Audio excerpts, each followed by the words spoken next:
Olá, amigos, olá, amigas, sejam todos bem-vindos.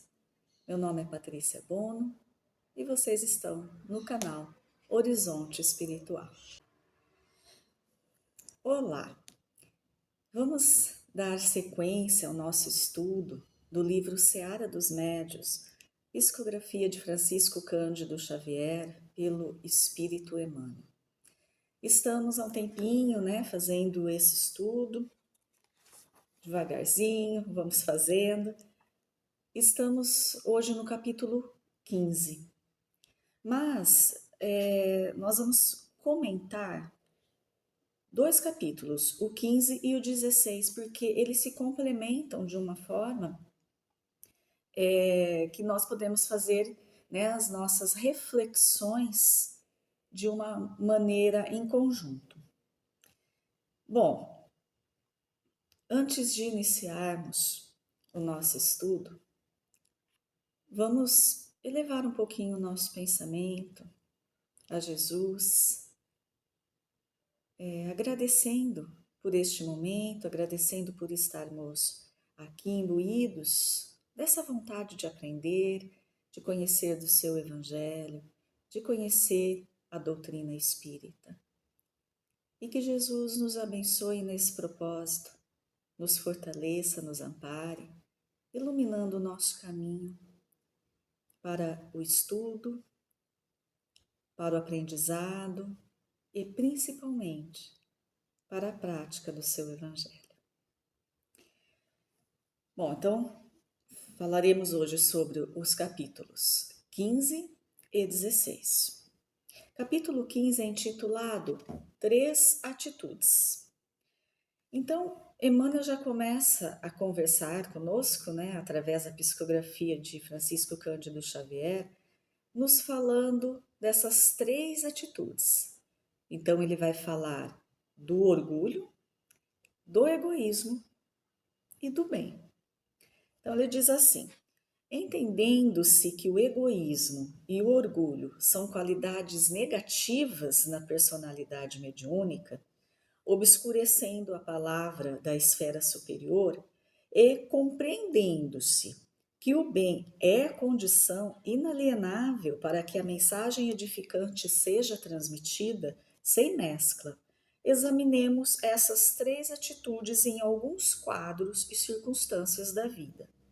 Então, Emmanuel já começa dizendo para nós que o egoísmo e o orgulho são aquelas atitudes, aqueles sentimentos, aquelas características, que possamos ainda e temos, dentro de nós, a nossa intimidade, nutrimos ainda essas características inferiores. E isso é que esses sentimentos, essas características, elas nos amarram, não permitem que a gente avance, muito mais na nossa condição de médiuns, na nossa condição de trabalhador da seara de Jesus. Eu gosto sempre de frisar que é claro que o livro é intitulado Seara dos Médiuns. Então, obviamente, Emmanuel está direcionando esse estudo, essas orientações para os medianeiros, para aqueles que atuam na mediunidade. Mas, para todos nós, servem essas orientações. Para todo aquele que deseja seguir, que deseja aprender, que deseja caminhar mais acertadamente. Então, Emmanuel está falando para todos nós, mas aqui ele traz especificamente os médios. Então, ele diz que o egoísmo e o orgulho são qualidades negativas da personalidade do médium. Como que nós vamos nos doar? Porque a mediunidade, ela é ensejo de trabalho. Em primeiro momento, o nosso aprimoramento, a nossa transformação. E em seguida, o auxílio de variadas formas. Então, como que nós vamos nos doar ao outro e sentirmos verdadeiramente empatia, em relação ao sofrimento, à dor do outro, às necessidades do outro, se nós temos em nós, e ainda de uma forma muito intensa, de uma forma que a gente dê realmente vazão o egoísmo e o orgulho. Então, são características, são qualidades negativas que não se encaixam dentro de um tarefeiro, né, mediúnico, aquele que realmente quer servir a seara de Jesus. Aí ele vem dizendo que o bem é condição inalienável, ou seja, indispensável. Temos que fazer o bem, temos que ser bons, né, para sermos esses instrumentos que Jesus espera, que a espiritualidade conta conosco para todos os seus trabalhos, né, as suas tarefas. Aí ele vem falando que vai examinar aqui essas três atitudes em relação à vida, em relação às características da vida. E aqui ele começa a elencar. Então ele fala egoísmo, orgulho e o bem dentro da sociedade, dentro do trabalho, da vida em família, em equipe. Então ele vem trazendo essas circunstâncias, né? Por exemplo, ele diz, na sociedade, o egoísmo faz o que quer, o orgulho faz como quer. O bem faz quando pode, acima das próprias obrigações. Olha a diferença, né? Então, dentro da sociedade, o egoísta, ele faz apenas o que ele quer. Ele não se submete ali a regras, né? A leis, a condições de convívio, né? Então, ele faz o que ele quer. Por quê? Porque ele sente, ele percebe, né, para ele, o que ele deseja, a forma como ele quer viver é o que mais importa.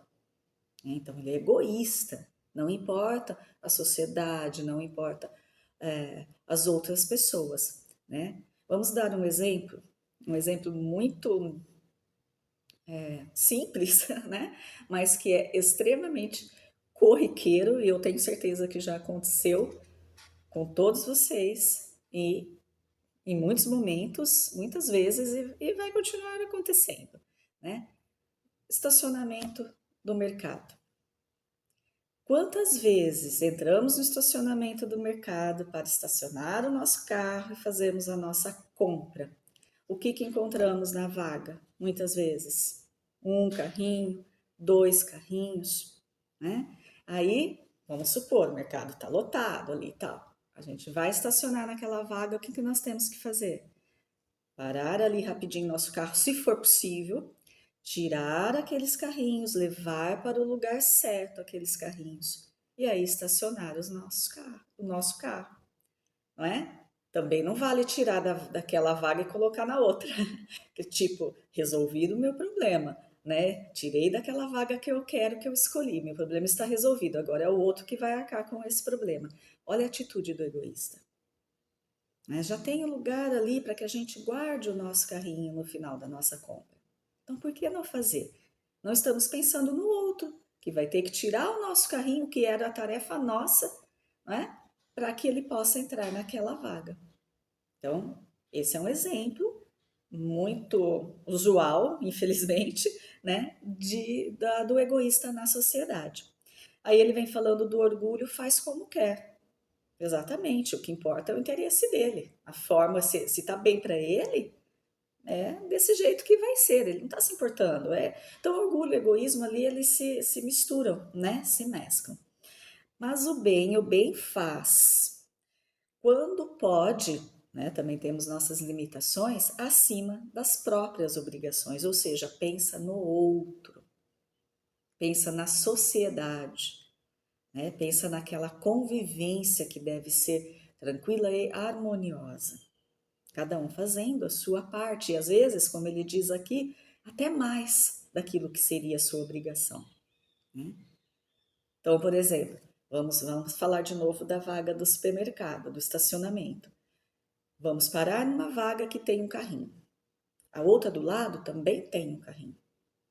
Mas eu vou lá, tiro o carrinho daquela vaga que eu escolhi e estaciono o meu carro. Então, eu tenho algumas opções. Eu posso deixar o carrinho jogado em qualquer lugar, eu posso colocar na vaga do lado, que está vazia, vamos supor, né? Uma vaga perto que esteja vazia. Mas quando trabalhamos com o bem, sem o egoísmo, sem o orgulho, o que vamos fazer? Vamos tirar o carrinho daquela vaga que escolhemos, né? Estacionamos o nosso carro, juntamos com o carrinho que está na vaga ao lado e levamos para o lugar correto, né? Ou ficamos com um e levamos o outro, enfim. Esse é o sentido do bem, é não pensarmos só em nós e fazermos até mais do que seria a nossa obrigação, né? E ele vem falando ali também dessas características no trabalho, no sentimento de equipe, né? E vai vindo na responsabilidade, na dor alheia. Na dor alheia, o egoísmo esquece. Não é dele? A dor não é dele. Por que que ele vai sentir aquela empatia com o outro? Né? A dor é do outro. Então, o egoísmo vai esquecer. O orgulho vai condenar, vai julgar. Ah, mas ele está passando por isso, faz aquilo, né? É daquele jeito, é daquela forma, o que não nos cabe. Mas o bem ampara. Muito simples, né? O bem ampara. Não julga e ampara. E não esquece. Então, Emmanuel traz para nós essas características, essas 3 atitudes em relação a algumas características da vida. Então, ele traz nesse sentido, quando ele elenca essas diferenças, né, de comportamento, dentro do egoísmo, do orgulho e do bem, ele traz para nós um olhar diferente. Cada um tem um olhar, cada sentimento dessas atitudes aqui traz um olhar em relação ao outro e em relação à vida. E é isso que nós temos que perceber. Qual que é o nosso olhar em relação à vida, em relação ao outro? Como estamos nos direcionando dentro desse olhar, da forma como enxergamos o mundo? É isso que Emmanuel está trazendo para nós. Aí, finalizando, esse capítulo é curtinho, finalizando ele diz assim, médiuns, a orientação da doutrina espírita é sempre clara. O egoísmo e o orgulho são 2 corredores sombrios. Olha como ele classifica, né? Como ele denomina. São 2 corredores sombrios, inclinando-nos, né, em toda parte ao vício e à delinquência, em angustiantes processos obsessivos. Vamos dar uma paradinha aqui. Então ele diz, orgulho e egoísmo, eles são a nossa perdição. Vamos pensar desta forma, né? São os escolhos da humanidade, é óbvio, mas da mediunidade, eu queria dizer, mas é da humanidade, né? Orgulho e egoísmo. Joana de Ângeli diz que o orgulho é a chaga do mundo, porque pensamos só em nós, né? Nos importamos apenas conosco mesmo. Então, Emmanuel traz essas informações também para nós. Ele diz que o orgulho e o egoísmo, eles são esses corredores sombrios, né? que não nos levam para a luz. Pelo contrário, nos levam para as trevas, né? Nos levam para a desdita, para quedas. E, acima de tudo, como ele diz, em processos angustiantes, obsessivos. Por quê? Porque vamos dar aquela abertura, aquela trégua, né? Vamos dar aquela abertura através da nossa vibração inferior, das nossas atitudes inferiores, do nosso pensamento, né? Que não está pensando no outro, não está pensando no bem, apenas em nós mesmos, em satisfação das nossas necessidades, né? Orgulho e egoísmo. Então vamos viver a vida desta forma, caminhando desta forma, e qual será a vibração que estaremos emitindo? Que irmãos, que espíritos será que estarão à nossa volta? Aqueles que se coadunam, né, com a nossa forma de agir, com a nossa forma de sentir, com a nossa forma de pensar. Então, a nossa vibração inferior vai trazer para junto de nós também espíritos com vibrações inferiores. São os espíritos afins, né? Espíritos afins nós podemos ser ali de faixa vibratória baixa, de faixa vibratória média, de faixa vibratória alta. Afinidade de pensamento. É isso que é um espírito afim. Afinidade de pensamento. Então, vamos chamar para perto de nós, porque estaremos vibrando naquela mesma faixa desses espíritos também inferiores. E dando uma abertura para processos obsessivos.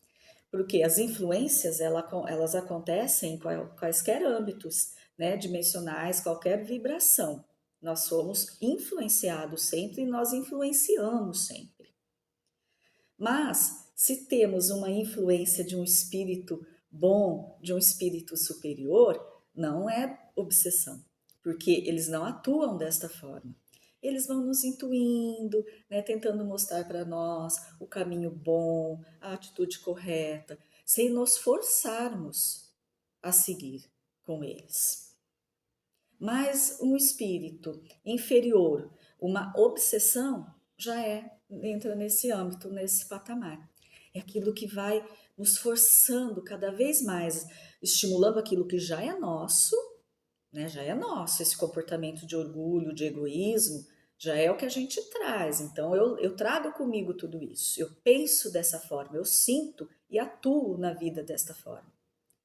Então, esses espíritos com essa mesma vibração, eles vão se satisfazer com esta minha vibração, com essas minhas, esse meu pensamento, com aquilo que eu emito.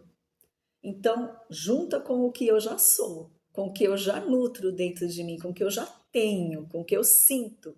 E aí a obsessão acontece, me fortalecendo ainda mais para seguir desta forma. São os processos obsessivos, né? Assim dito a grosso modo. Então é diferente daquela influência boa, benéfica, salutar que os espíritos superiores fazem conosco, né? Tentando ali nos mostrar melhores caminhos, tentando clarear a nossa mente, acalmar nosso coração. É muito diferente. É uma influência, mas denominada obsessão. E quando estamos nesses corredores escuros que Emmanuel fala para nós do egoísmo e do orgulho, são esses irmãos que nós vamos atrair. São esses espíritos afins, esta mesma vibração. É um risco muito grande, principalmente, né, para o médium, que tem mais essa facilidade, vamos dizer, tem esse caminho mais estreito, né, em relação a ele e a comunicação com o plano espiritual. Para todos isso acontece, mas para o medianeiro é um pouquinho mais complicado. Por isso que Emmanuel está nos orientando. Aí ele seguindo, ele diz: só o bem é capaz de filtrar com lealdade a inspiração divina, né? Aquelas influências maravilhosas que recebemos, né? Aquelas orientações que os espíritos amigos nos fornecem, né? Aquela intuição quando oramos. Então, é isso. Só o bem é capaz de filtrar com lealdade a inspiração divina. Mas, para isso, é indispensável não apenas admirá-lo e divulgá-lo. Acima de tudo, é preciso querê-lo e praticá-lo com todas as forças do coração. Ou seja, não é apenas falarmos do bem, né? E não é apenas admirar o bem. Então, nós estamos aqui hoje, né? Nós estamos falando sobre a doutrina espírita, Evangelho de Jesus, nós estamos falando do bem, né? Emmanuel está nos trazendo uma orientação importante para seguirmos no caminho do bem. Então, nós estamos falando do bem. Mas basta eu estar aqui com vocês falando do bem, admirando o bem, né? Dizendo, olha, o orgulho e o egoísmo são caminhos escuros. Emmanuel nos fala isso, né? Nos traz essa orientação. Ele diz que o bem é aquilo que nós temos que seguir, né? O caminho inalienável que nós temos que seguir para sermos verdadeiros e bons instrumentos da seara de Jesus. Estou falando do bem. Isto basta? Não, é isto que Emmanuel está dizendo para nós. Então não basta admirar o bem, não basta nem divulgar em palavras, né? Em palavras o bem, ou em escrita, não basta isso. Isso é um auxílio, né? Mas isso só vai se perder, por si só ele se perde, né? E para quem está ouvindo, para quem está lendo, e também para quem está realizando essa divulgação do bem. É preciso verdadeiramente querer fazer o bem. Verdadeiramente querer fazer o bem. E, obviamente, praticá-lo. Né? Então, tem um escritor, um autor, Leon Denis, um francês também, intitulado até o filósofo da doutrina espírita, né? Suas obras são de grande ensinamento, são obras maravilhosas. E ele diz para nós que nós temos virtudes da nossa alma, né? Ele elenca ali algumas virtudes da nossa alma. Mas ele fala que a primeira virtude da nossa alma, aquela que vai desencadear todas as outras, é a vontade. Não é? Nós temos que ter vontade de praticar o bem. Nós temos que ter vontade de conhecer o Evangelho de Jesus e a doutrina espírita. Nós temos que ter vontade de praticar e de nos transformarmos. Porque se não tivermos essa vontade, quem vai fazer por nós? Ninguém vai nos transformar. Ninguém vai tomar atitudes diferentes e transformar o nosso pensamento se assim nós não desejarmos. E é o que Emmanuel está dizendo para nós, é preciso em primeiro momento querer praticar o bem. Verdadeiramente sentir essa virtude da alma que é a vontade de ser bom. Né? E, obviamente, praticá-lo. Porque também só ficar no desejo, né? Só na vontade, eu quero fazer o bem, eu quero ser bom, mas não faço nada, né? Não busco mudar nenhuma atitude. É complicado, não é mesmo? Vamos continuar na inércia, vamos continuar ali errando ainda um pouco mais.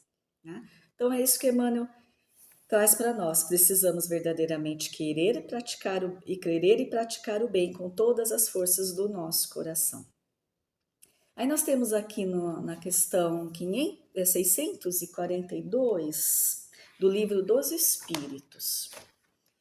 Então, Allan Kardec faz uma pergunta aqui, essa questão está na parte 3ª do Livro dos Espíritos, capítulo 1, intitulado Da Lei Divina ou Natural. Aí na 642, Allan Kardec pergunta assim: para agradarmos a Deus, né, e assegurar então a nossa posição futura, bastará que o homem não pratique o mal? Então ele está perguntando, olha, vamos dizer assim, eu não faço mais o mal, né? Eu não pratico o mal, eu não maltrato ninguém, eu tento respeitar as pessoas, né? Eu não faço essas maldades que a gente vê no mundo, né? Então eu não faço mais nada disso. Eu não vou roubar, eu não vou matar, eu não vou fazer nada disso, né? Então eu não faço mal. Mas isso basta? É isso que Allan Kardec está perguntando. Não, respondem os espíritos. Cumpre-lhe fazer o bem no limite das suas forças, porquanto responderá por todo o mal que haja resultado de não haver praticado bem. Nossa, essa resposta aí vem para nós assim como aquele puxão mesmo de orelha, né, da espiritualidade. Então, basta não fazermos o mal, né? Falarmos, não, eu não sou como aquela pessoa, não faço nada daquilo. Acha, não vou fazer esse mal para ninguém. Ótimo, esse é o caminho. Mas basta não fazermos o mal e nos abstermos de fazer o bem? A espiritualidade, os espíritos da codificação respondem a Allan Kardec que não. Nós temos que fazer o bem no limite de nossas forças. Ou seja, sempre buscarmos realizar o bem. Sempre tentar fazer até além daquilo, vamos pensar lá quando Emmanuel falou aqui no capítulo 15, além da nossa obrigação. né? Então, nós temos que querer fazer o bem e verdadeiramente praticar o bem. Porque se o mal vier do bem que não praticamos, entender? Então, o mal aconteceu por conta de um bem que nós não praticamos, nós não fizemos aquele mal, mas é resultado da nossa inércia. Então, também é como se tivéssemos praticado aquele mal. Então, é muito séria essa resposta da espiritualidade, Allan Kardec. Não podemos só achar que está tudo muito bom, né? Que estamos condizentes ali com o que a lei de Deus espera de nós, por não praticarmos o mal. É óbvio que isso já é um passo muito grande, porque se pensarmos em nossas reencarnações, quantas já tivemos, claro que em muitos momentos nós praticamos esse mal que hoje não fazemos. Olha, evoluímos, que maravilha, estamos crescendo, estamos evoluindo, estamos aprendendo. Mas não basta mais não só praticarmos o mal, né? A quem muito foi dado, muito será pedido, muito será cobrado, disse Jesus. Se nós já temos a condição de compreender que aquilo é mal, né, que o mal nós não queremos mais praticar, não vamos mais praticar, então nós já temos a condição de entender, compreender o que eu devo fazer como bem e aí seguir. Mas é claro que tudo isso é um processo, né? Ao mesmo tempo que estamos nesse processo das reencarnações, deixando de fazer o mal, né, vamos a partir então dessas nossas transformações, aprendermos a verdadeiramente fazer o bem em todos os momentos, sem ficarmos nessa inércia. Tudo isso é um aprendizado, mas basta, né, aquela primeira virtude da alma, né, de Leon Denis. Basta a nossa vontade. Bom, nós temos também aqui no item do livro dos médiuns, item 159. Aí, com licença, uma pausinha para água. Que esse tempo está muito, muito seco aqui no estado de São Paulo. Sou do interior do estado de São Paulo. Não sei de onde vocês são, coloquem se realmente está seco. Eu acho que está seco, não sei, deve ser no Brasil todo. Muito, muito seco. Então, precisamos nos hidratar, precisamos de água. Então, nós temos aqui no item 159 do Livro dos Médiuns. Este item está no capítulo 14, intitulado Dos Médiuns. Então, Allan Kardec nos diz assim: todo aquele que sente num grau qualquer a influência dos espíritos é por este fato médium. Essa faculdade é inerente ao homem, não constitui, portanto, um privilégio exclusivo. Então, não são espíritos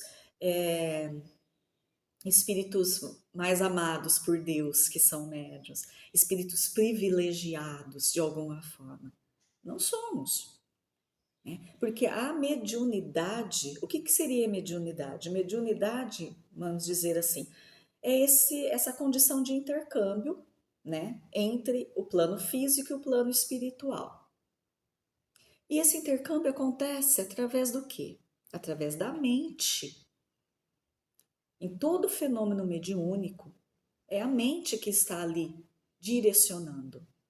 Então, nas influências que todos nós recebemos e todos nós emitimos, não é? Nós temos essa capacidade mediúnica, dessa influência que recebemos, de captar, né? E também de emitir, de influenciarmos os outros, tanto aqueles que estão encarnados entre nós, como os desencarnados no plano do espírito. Então, todos nós temos essa condição, todos nós somos médios nesse sentido de nos conectarmos mentalmente uns com os outros. As obsessões, né? Também mental, tudo é mental. Todavia, continua Allan Kardec, usualmente, assim só se qualificam aqueles em quem a faculdade mediúnica se mostra bem caracterizada e se traduz por efeitos patentes, por fenômenos, então produção de fenômeno, né? A psicofonia, a psicografia, né? Então, são produções de fenômenos de uma certa intensidade, o que então depende de uma organização mais ou menos sensitiva. Então, olha que interessante, a mediunidade, ela é orgânica, orgânica, né? Nós precisamos ter ali, ter no nosso cérebro, na nossa condição orgânica, algo que facilite mais essa interação do plano material com o plano espiritual. E esses são o que ele chama de usualmente, né, aqueles que produzem os fenômenos, que atuam na reunião mediúnica como médium, né, como médiums. Então, esses são denominados para efeito de compreensão melhor, ele deixa, né, claro, como médiums. Mas essa condição dessa conexão mental, todos têm. Pode ser que não percebam, a maioria, mas todos têm, né? Todos nós temos. Mas Allan Kardec sempre muito preocupado com a nomenclatura para que a gente pudesse estudar e compreender melhor. Então ele diz que apesar de todos serem médiuns, né, aqueles que atuam na mediunidade com produção de fenômenos, esse então ele vai usualmente denominar como médiuns, né, para que a gente possa separar, tá? E seriam os médiuns ostensivos, tá? Mas é interessante que a gente conheça tudo isso, né? É importante. Por exemplo, no início aí, quando nós começamos a falar sobre o capítulo 15, que eu sempre digo, a Emmanuel trouxe essas orientações especificamente para os tarefeiros mediúnicos, o livro Seara dos Médiuns. Mas tudo que ele fala abrange todos, né? Porque todos nós temos essa conexão, todos nós temos essa condição de refletir, de influenciarmos e sermos influenciados. Aí ele fala aqui agora no capítulo 16, intitulado Força Mediúnica. Então, Emmanuel traz o seguinte texto: considerando-se a força mediúnica como recurso inerente à personalidade humana, olha lá, tá reforçando o que Kardec nos fala, né? De vez que, dentro de grau maior ou menor, transparece de todas as criaturas. Comparemo-la à visão comum. Então, todos nós temos, né, os nossos sentidos físicos, claro. Existem aqueles que têm ali, né, algum problema em relação aos sentidos físicos, mas eles estão ali, né? Todos estamos ali com esses nossos sentidos físicos. A mediunidade é a mesma coisa, é isso que ele está falando para nós. Pode ser que a gente não perceba, pode ser que nunca perceba uma intuição, uma influência, né? Pode ser que a gente não tenha ideia de nada disso, nem se interessa, nem acredita, nem nada. Né? Opção de cada um, livre-arbítrio de cada um. Mas ela acontece. Ela acontece, ela existe, ela é um fato em relação a todos nós. Mas nós que temos essa ideia, que nós temos esse entendimento, aceitamos tudo isso, então é importantíssimo que a gente se cuide, né? Que a gente comece a refletir sobre esses nossos pensamentos, sobre essa vibração que emitimos, sobre as influências que recebemos, não é? Então, principalmente o médium, obviamente, que está muito ligado a tudo isso, né? Aí ele vem falando, aqui no segundo parágrafo, ele diz: efetuado o confronto, reconheceremos que, em essência, os olhos de um analfabeto, de um preguiçoso, de um malfeitor e de um missionário do bem não exibem qualquer diferença na histologia da retina. Então é por isso que ele traz a visão. Então ele não está se referindo aqui, não entra no mérito, né, de uma deficiência ou não. Ele está falando da visão e de como este órgão, né, esse nosso olho físico e as ligações, as sinapses, enfim, como isso é estruturado fisiologicamente, organicamente. Então, não tem diferença. Se você olhar a foto dos olhos, né, das pessoas, você não vai distinguir. Ah, este aqui é um missionário, este é um malfeitor, este é muito orgulhoso, este é um analfabeto, este é, como ele diz aqui, ah, esse aqui é preguiçoso, não, esse é muito trabalhador. Não existe, né? Nós não temos como saber nada disso por olharmos os olhos de alguém, não é mesmo? Então ele vem dizendo, por que que ele está falando tudo isso, Emmanuel? Em relação à mediunidade. Porque vamos falar agora mais especificamente dos médios ostensivos, né? Então, aqueles médios que realmente atuam com a mediunidade. Ou não atuam, mas são ostensivos, né? Não atuam porque não desejam, mas são ostensivos. Então, se pensarmos bem da forma como Emmanuel está trazendo para nós, ele quer dizer que nós não temos condições de saber que aquele médium, ele é um bom instrumento ou ele não é um bom instrumento a espiritualidade. Se ele é um médium que está se esforçando para ser melhor ou que continua da mesma forma, sem se importar com isso. Emmanuel tem uma frase que ele diz que a mediunidade, embora seja inerente ao homem, ela é neutra. A mediunidade é o que o medianeiro faz dela.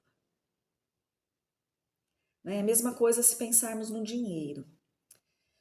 Às vezes, né, escutamos alguém falar o dinheiro é uma tentação, o dinheiro pode trazer desgraça, mas o dinheiro em si, ele é neutro. O dinheiro faz algo sozinho?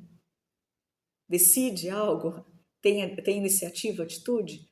Não, ele é neutro. Se você não mexer com ele, ele vai ficar parado, né? Se for no banco, vai ficar parado. Se for em nota e em espécie, onde você colocar, ele fica, né? Pode se perder, chover, molhar, estragar, se você não guarda aquele dinheiro. O dinheiro é neutro. Agora, o que vai fazer a diferença com aquele dinheiro é a pessoa que o detém. O que ela vai fazer com aquilo? Pode fazer algo muito bom, coisas boas, né? Mas também podem fazer coisas terríveis. Mas não foi o dinheiro. O dinheiro é neutro. Mesma coisa é a mediunidade. Por isso que Emmanuel está dizendo essa força mediúnica, né? A mediunidade, ela é neutra. É uma característica inerente ao ser humano, mas ela é neutra. A diferença vai ser o que cada médium vai fazer com ela. Aí sim é que está a diferença, né? Aí, seguindo então aqui no capítulo, ele diz: força medianímica, desse modo, quando acontece a capacidade visual, é dom que a vida outorga a todos, como acontece a capacidade da visão, né? O que difere em cada pessoa é o problema de rumo. Olha que interessante. Que rumo vamos dar à mediunidade que temos? É a escolha nossa, né? Nisso, então nesse rumo que vamos dar, reside a razão pela qual os mensageiros divinos insistirão, ainda por muito tempo, pela sublimação das energias psíquicas, a fim de que os frutos do bem se multipliquem por toda a terra. Não valem médios que apenas produzam fenômenos. Isso faz parte da mediunidade. Não valem fenômenos que apenas estabeleçam convicções, ou seja, apenas para que façam com que o outro acredite naquilo que ele está vendo. Não valem convicções que criem apenas palavras, né? Ah, eu acredito, não, agora eu sei que acontece, eu sei que a mediunidade é real, acontece, eu vi, né? Não valem palavras que apenas articulem pensamentos vazios. A vida e o tempo exigem trabalho e melhoria, progresso e aprimoramento. Mediunidade, assim, tanto quanto a visão física, representa, do ponto de vista moral, força neutra em si própria. A importância e a significação que possa adquirir depende da orientação que se lhe dê. Então, Emmanuel traz muito aqui a comparação em relação à visão. né? Eu posso olhar para uma pessoa, uma atitude dela e para aquela pessoa, e o meu olhar ser de julgamento, ser de maledicência, né? Ser aquele olhar que vai recriminar em primeiro momento. Mas eu posso ter um olhar em relação a essa mesma circunstância, essa mesma pessoa, um olhar sem julgamento, um olhar amoroso. Ao mesmo tempo, em relação à nossa vida, nós podemos ter um olhar pessimista em relação à nossa vida, em relação ao mundo que vivemos, mas podemos ter também um olhar de otimismo, de esperança. Por isso que Emmanuel traz essa comparação, é bem interessante, né? Aí ele vai seguindo, finalizando o capítulo. Por isso mesmo, os amigos desencarnados sempre são responsáveis e conscientes dos próprios deveres diante das leis divinas, estarão entre os homens, exortando-os à bondade e ao serviço, ao estudo e ao discernimento, porquanto a força mediúnica em verdade não ajuda nem edifica, quando esteja distante da caridade e ausente da educação. Ou seja, a mediunidade, nós recebemos, né, esta tarefa mediúnica, já reencarnamos com o propósito dessa tarefa. Em primeiro lugar, para a nossa própria evangelização, para a nossa transformação moral. Em primeiro ponto, para sermos diferentes, aquela oportunidade de encararmos a vida de forma diferente, a nossa existência, né, e a forma como atuamos na vida. Em seguida, obviamente, para o auxílio, para o trabalho, né, edificante, tudo isso. Então, ele diz que os espíritos amigos estão sempre conosco. A espiritualidade amiga está sempre nos intuindo, nos mostrando melhores caminhos, nos chamando à responsabilidade e disciplina da tarefa. Mas eles não fazem por nós. Eles apenas vão nos mostrando de várias formas, vão nos intuindo, vão tentando nos orientar, né, com a amorosidade, com a delicadeza, mas cabe a nós o rumo que vamos dar a essa mediunidade. Que tarefeiros seremos? Seremos tarefeiros? Isso cada médium vai responder, né, em sua intimidade. Aí Emmanuel finaliza dizendo que a mediunidade ela não ajuda, ela não edifica, né? Ela está lá apenas porque é inerente ao homem e alguns têm de uma forma mais ostensiva. Mas ela está lá. Agora, o que vamos fazer dela? Aí sim é que teremos ou não esse resultado benéfico. Muito interessante, ele fala da educação, obviamente, a educação mediúnica, né? Que é através do estudo, através das observações, através das nossas reflexões íntimas, da nossa oração, da nossa vigilância, nos colocarmos aí como esses ceareiros, buscando trabalhar verdadeiramente com o Cristo, com a espiritualidade edificante, né?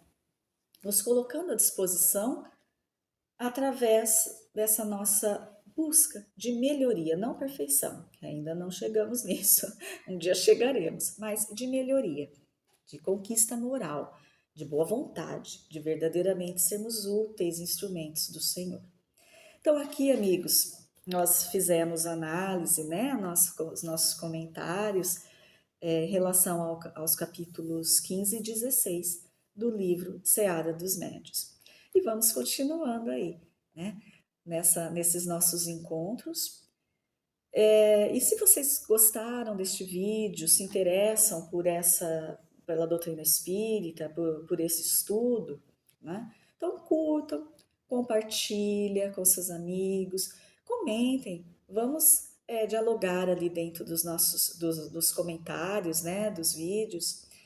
E eu vou colocar para vocês ali na descrição os itens, né, do livro dos Espíritos, do livro dos Médiuns que eu utilizei para este nosso encontro, certo? E eu agradeço muito a atenção de todos vocês. Peço a Jesus que os abençoe, né, que ilumine os seus caminhos e até o nosso próximo encontro. Muito obrigada.